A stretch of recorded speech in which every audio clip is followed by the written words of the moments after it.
Hi guys, welcome back. Today I want to share kind of a stupid story from my pre-EEOC life.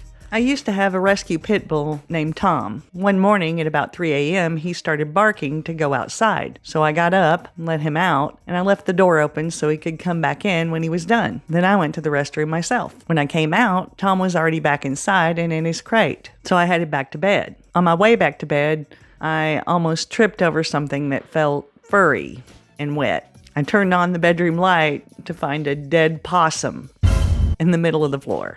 In that moment, my mind ran down the list of everyone I knew, thinking, who can I call to come get this thing out of my bedroom? But at 3 a.m., there was nobody. So I got rid of the dead possum myself, with a broom, a box, and the next day, a shovel. When my discrimination started, I reacted to it much like I reacted to the dead possum.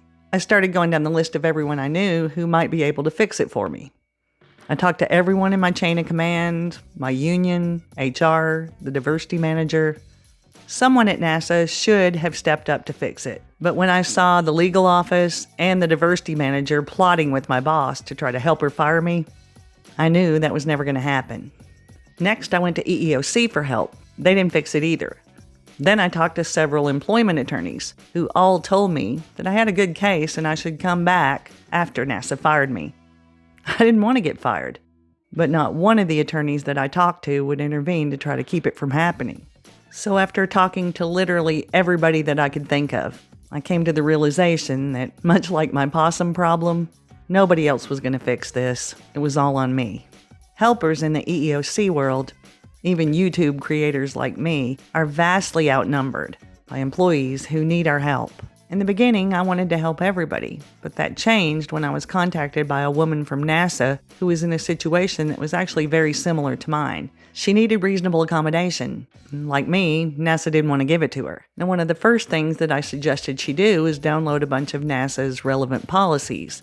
In her next email, she told me that she didn't know where to find those policies, so she asked me if I'd find them for her and just send her a link. There are a bunch of reasons I wasn't going to do that. Instead, I suggested that she ask her union for help. And if she wasn't comfortable doing that, I suggested maybe talking to a coworker. That time she came back to me telling me that no, she wasn't comfortable talking to her union and she didn't know anyone. That's when I decided to draw a line. I told her my fight is already over, and I won. I won because I was willing to do all the things that you're already making excuses not to do.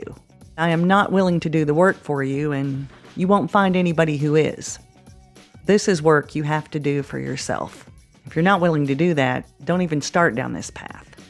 I felt a twinge of guilt for writing her off, but not for long because I've been there. And I know that a person who wasn't willing to do the work it took just to download a few documents was never going to make it all the way through the process, no matter how much I helped her. She wanted someone to rescue her. That's a victim's mindset. In this process, we all start out as victims of an employer who violated our rights.